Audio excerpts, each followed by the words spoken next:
بسم اللہ والصلاة والسلام علی رسول اللہ۔ محترم سامعین و ناظرین، آج کی اس ویڈیو میں ہم سب جانیں گے کہ نبی کریم صلی اللہ علیہ وسلم کے کاندھے پر جو مہر لگی ہوئی تھی، وہ مہر کیا حضور صلی اللہ علیہ وسلم کی ولادت کے وقت سے تھی یا پھر حضور نبی کریم صلی اللہ علیہ وسلم کے ساتھ جو شق صدر کا جو واقعہ ہوا ہے اس وقت سے تھی۔ اس سلسلے میں دونوں روایتیں آئی ہیں۔ بعض روایتیں وہ ہیں جو آپ کی ولادت کے سلسلے سے فرماتے، بعض روایتوں میں یہ بات آئی ہے کہ مہر آپ کو نبی کریم صلی اللہ علیہ وسلم کے کاندھے پر جو مہر تھی وہ ولادت کے وقت سے تھی۔ بعض روایتوں میں آیا ہے کہ یہ مہر شق صدر کے واقعے سے تھی۔ بہرحال مہر تھی نبی کریم صلی اللہ علیہ وسلم کے کاندھے پر۔ اس سلسلے میں پہلی روایت جو اس باب میں لائی گئی ہے وہ ہے صائب بن یزید سے۔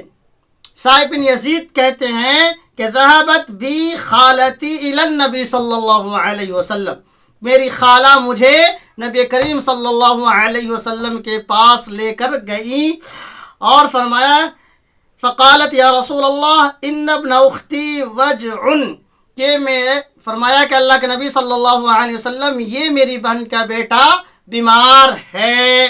فمسح راسی، چنانچہ نبی کریم صلی اللہ علیہ وسلم میرے سر پر ہاتھ پھیرا، ودعا لی بالبرکہ، اور برکت کی دعا فرمائی، اور میرے لیے برکت کی دعا فرمائی، وتوضأ، اور آپ وضو بھی کیا، فشربت من وضوئہ، چنانچہ میں نے وضو کا بچا ہوا پانی پی لیا، وقمت خلف ظہرہ، اور میں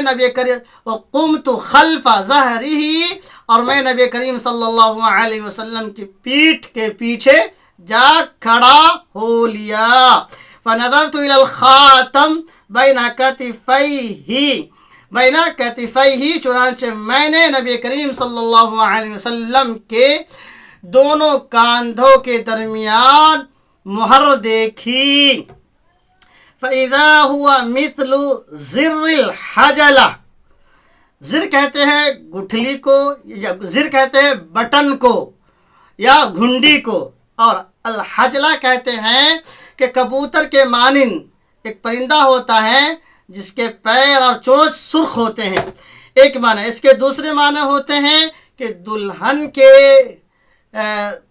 روم میں جو قبہ نما یا گنبد نما کپڑوں سے راستہ کیا جاتا ہے، کوئی چیز ہوتی ہے، اس کو الحجلہ کہتے ہیں۔ تو بعض لوگوں نے اس کا ترجمہ مصہری سے کی ہے۔ فرمایا کہ فَإِذَا هُوَ مِثْلُ زِرِّ الْحَجَلَةِ، تو وہ یعنی مہر نبی کریم صلی اللہ علیہ وسلم کی مہر تھی جو تھی وہ کس طرح کی تھی؟ فرمایا فَإِذَا هُوَ مِثْلُ زِرِّ الْحَجَلَةِ، وہ مصہری کی گھنڈیوں کی طرح تھی۔ یہ ہوا۔ اس سے دوسری روایت جو اس سلسلے میں آئی ہے اس کو بھی آپ سماعت فرما لیجئے۔ فرمایا